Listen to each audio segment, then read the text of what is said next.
Guess what? We all have backs. This is how we stand up straight. But do you know what a back is? Do you actually know anatomically what a back consists of? It's usually behind you. So you think, but not really. It's part of your front because your rib cage attaches to your spine. But many people don't consider this when training their backs. They don't consider how important it is to position their rib cage and to move their rib cage to strengthen the muscles around their rib cage properly.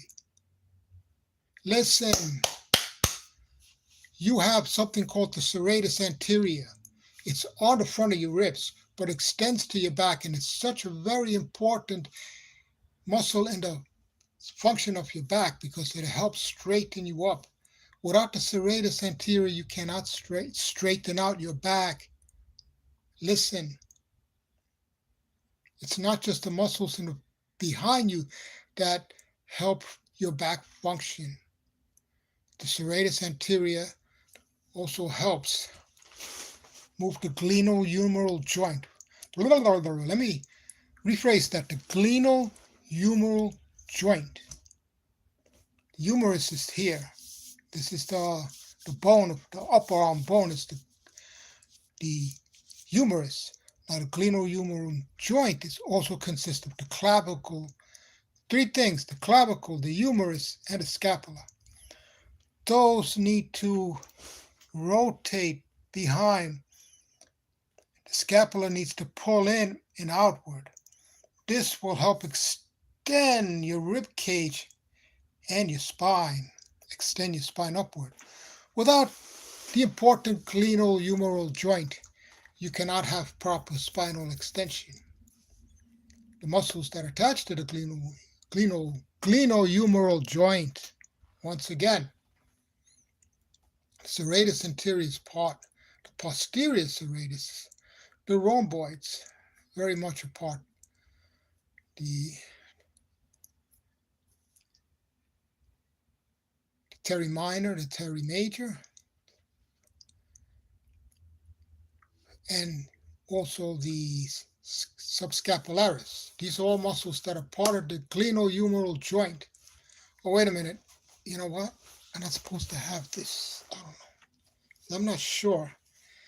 See, I wear this shirt, but I have a bunch of old shirts at home. I used to work in a laundry, and I have a bunch of emblems on it, and I'm not sure if I'm not supposed to be wearing a shirt with an emblem, so I had to take it off.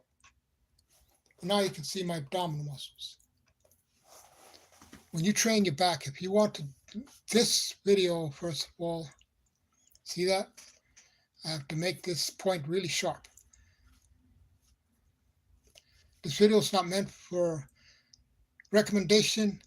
This video is not meant for advice. This video is meant for educational purposes only. Hey, hello, Cecilia. Do you do deadlifts?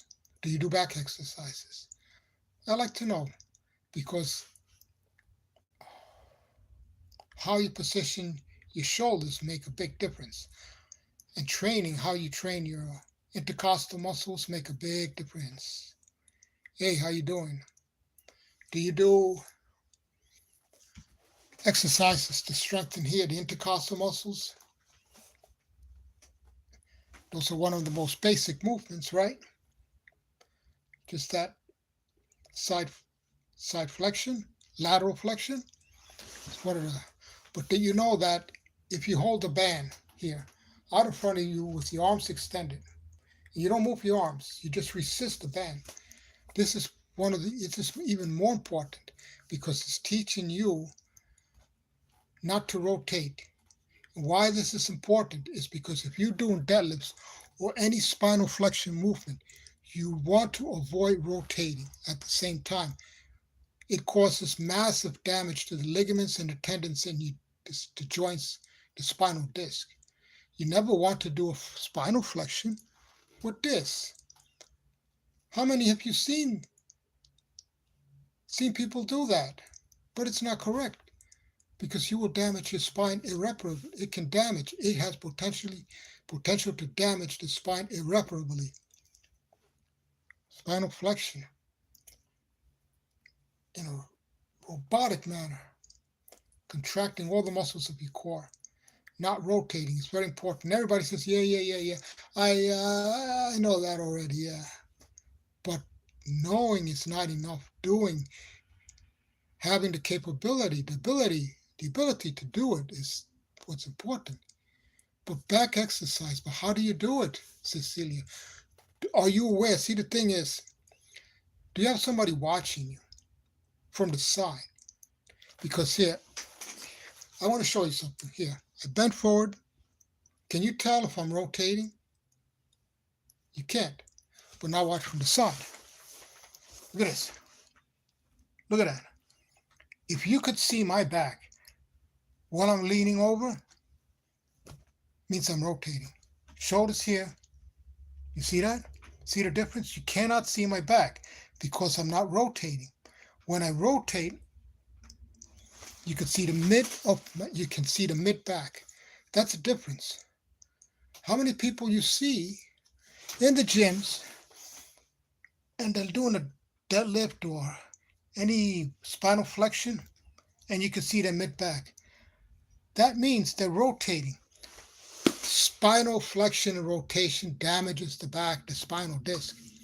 May not happen in a day because Rome wasn't built in a day.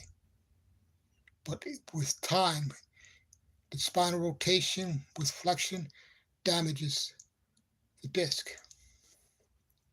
And you don't want that. You want to be strong and healthy, right? What kind of back exercises you do? Excuse me, I got to close the door because if I talk the person of the house, they're going to say, what you doing over there?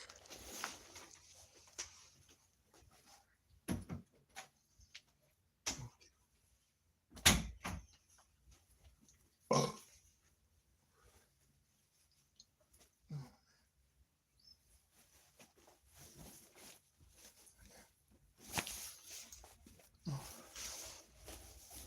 So what kind of back exercises you do, Cecilia? Arthur, what kind of back exercises you do? See? Shirt's on backwards. But at least I'm not showing the labels, am I? Showing any labels that you can read. Anyway, so how's everybody? What type of back exercises do you perform? I'm really interested and curious to know. Do you do exercises for your back that are isometric? You know, isometric exercises for the back can be something like a Superman on the ground. You try to hold the Superman for between 60 and 120 seconds. Very challenging. Do you like to do exercises with a barbell, with a resistance band, with a cable machine, or just with the machine that has a weight stack where the levers are fixed? So the levers are in a fixed position where they're very stable. So when there are three different progressions in exercise, you have the machines with the stable and the fixed levers. In other words, the handles and the lever that pulls down the weight is in one position, it's tracked and it's supported. So you don't have to worry about keeping the weight in position. The machine is doing it for you. That's the easiest, that's the most basic. People, when usually start out in gyms, that's what they do. They go to, but before they go to a machine, okay, they go to a stable machine, a machine where the levers are supported in a fixed position. They should do basic fundamental warm-up of bodyweight exercises. But then after they go to the machine with the fixed handles, they spend maybe a good 2 months, they can go to cable machines. After a few months on a cable, they can finally go to the barbell. But people who go into gyms go straight to the barbells. That's not what I was taught as a trainer. But how many people know this nowadays? Because you go on social media and all you see is people doing these, attempting these great weights that are just destroying their body, destroying. And then people get famous for what? Performing an exercise that's not even in the full range of motion. What is it proving? See, it's not only about how much you lift, but how you lift it, how it's affecting your body. Full range of motion, you're working the entire muscle of your back. If it's a short range of motion, you're not working the entire range muscle on your back.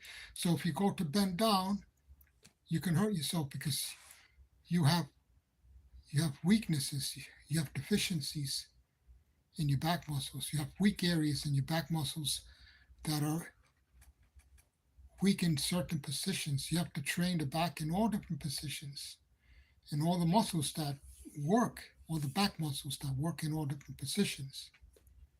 Anyway, that's my take on that, and I hope you have a great day.